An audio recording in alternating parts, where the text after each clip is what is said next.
sa January 13, sasamahan natin ang ating mga kababayan, ang ating mga kapatid sa Iglesia ni Cristo sa kanilang malawakang pagrarally dahil sinusuportahan nila ang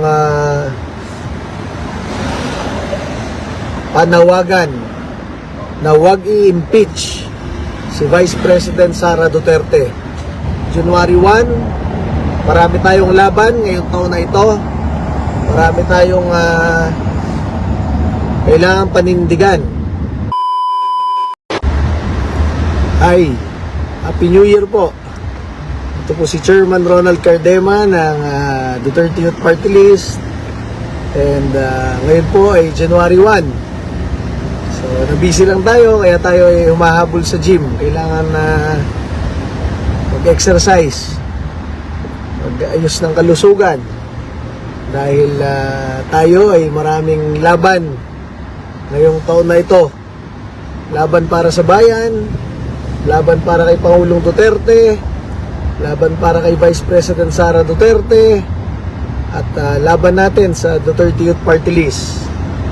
Ang kaisa-isang party list sa Kongreso na lumalaban sa mga NPA at makakaliwang grupo, kaisa-isang party list sa Kongreso na nagbabalik ng death penalty para sa mga rapist, kidnapper, drogista, NPA terorista, at kurakot. Alam nyo, wala na kayong mahanap na ganon. Sa lahat ng senador at kongresista ng Pilipinas, isa lamang ang nagbabalik ng death penalty para sa mga kurakot. Tayo lang po, Duterte Youth Party List. Ganyan ang ating paniniwala. Ganyan ang ating paninindigan. Dahil tayo ay kumukuha ng lakas ng loob, ng tapang at malasakit mula sa inyo, sa ating mga kasamahang Duterte supporters, at kay Pangulong Rodrigo Duterte, at kay Vice President Sara Duterte. So muli po, ngayon ay January 1. Happy New Year po sa ating mga kasamahan, ating mga kababayan, ating mga kaibigan at kaalyado, at kasama sa paninindigan kay Pangulong Rodrigo Duterte at kay Vice President Sara Duterte, at sa pagsuporta sa ating mga tropa ng gobyerno, mga pulis at sundalo, at sa mamamayang Pilipino. Ngayong January 1, tayo ay magpalakas dahil marami tayong laban ngayong taon na ito.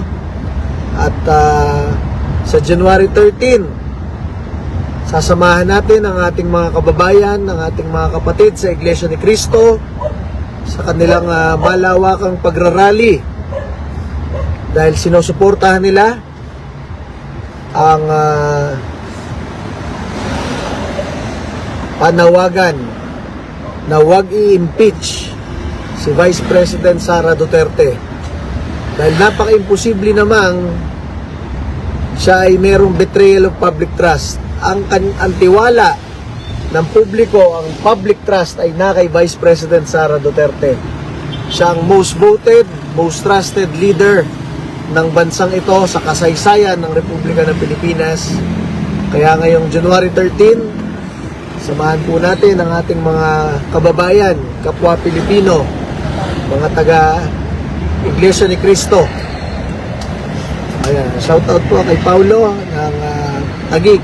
Kumusta, Paulo? Ayan. So, Happy New Year po. January 1. Marami tayong laban ngayong taon na ito. Marami tayong kailangan panindigan. Nandiyan ang Pangulong Rodrigo Duterte, hindi po siya tumatakbo sa pambansa ngayon. Nandiyan ang Vice President Sara Duterte, hindi siya tumatakbo sa pambansang level ngayon dahil siya ay gagawin nating Pangulo sa 2028. Diba? Ang tumatakbo po ngayon ay Duterte Youth Party List. At tayo po, wala tayong bilyon-bilyon o milyong-milyong pondo. Wala tayong pan-TV ads, wala tayong katulad nung napakaraming mga party list dyan na merong billboard sa expressway, sa EDSA, sa Commonwealth. Wala tayong ganun. Ang meron tayo lamang ang party list sa Kongreso na nagtanggol kay Pangulong Rodrigo Duterte. Tayo lang ang party list sa Kongreso na lumalaban sa NPA at makakaliwang grupo. Tayo lang ang party list sa Kongreso na nagbabalik ng death penalty sa bansang ito. Sa lahat ng senador at kongresista, tayo lang ang nagbabalik ng death penalty para sa mga kurakot. Wala nang iba. Ginagawa natin yan dahil alam natin gusto yan ng mga sambayan ng Pilipino. At gusto yan ng Pangulong Rodrigo Duterte at Vice President Sara Duterte. Kaya po kami, ngayong taon na ito, ay lalaban para sa inyo. Hindi pwedeng mawalan tayo ng boses sa Kongreso, kahit tayo na lang huling nagsasalita para kay Pangulong Rodrigo Duterte at lumalaban sa NPA. Sisikapin natin magsalita kahit na lahat ng kasama natin sa Kongreso ayaw, bumalingbeng. Hindi tayo babalingbeng. Maninindigan tayo kay Pangulong Rodrigo Duterte, sa ating susunod na Pangulo, Pangulong Sara Duterte.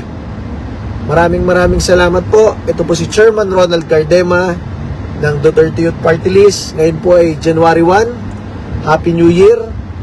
At ngayong 2025, mas lalo nating papalakasin ang ating boses, ang ating panawagan, ang ating paninindigan para sa tunay na pagbabago, para sa ating mga tropa ng gobyerno, mga pulis at sundalo, para sa inyo, ating mga mabubuting mamamayang Pilipino na naghahangad lamang ng tunay na pagbabago, naghahangad na ang ating mga kalunsuran, ang ating lansangan ay walang mga durugista, walang mga kriminal at terorista na nambibiktima sa sambayan ng Pilipino. At sino lamang ang mga pinuno na nagtanggol sa atin laban sa mga yan? Pangulong Rodrigo Duterte, ang ating susunod na Pangulo Sara Duterte, at ang lumalaban po ngayong 2025, nag-iisa lamang po, number 5, Duterte Youth Party List. Ang inyong naging boses sa Kongreso, ang kaisa-isang nagbabalik ng death penalty para sa mga kalaban ng lipunan at mga kurakot, kaisa-isa pong nagtanggol kay Pangulong Rodrigo Duterte at sumama kay Vice President Sara Duterte. Muli po, Happy New Year! January 1 po ngayon, marami tayong laban ngayong taon na ito. Kailangan po natin kayong lahat. Manindigan po tayo, magsalita po tayo, at tayo ay magtatagumpay sa pagbabalik ng tunay na pagbabago sa bansang ito. Muli po, Chairman Ronald Cardema ng Duterte Youth Party List. Maraming salamat po.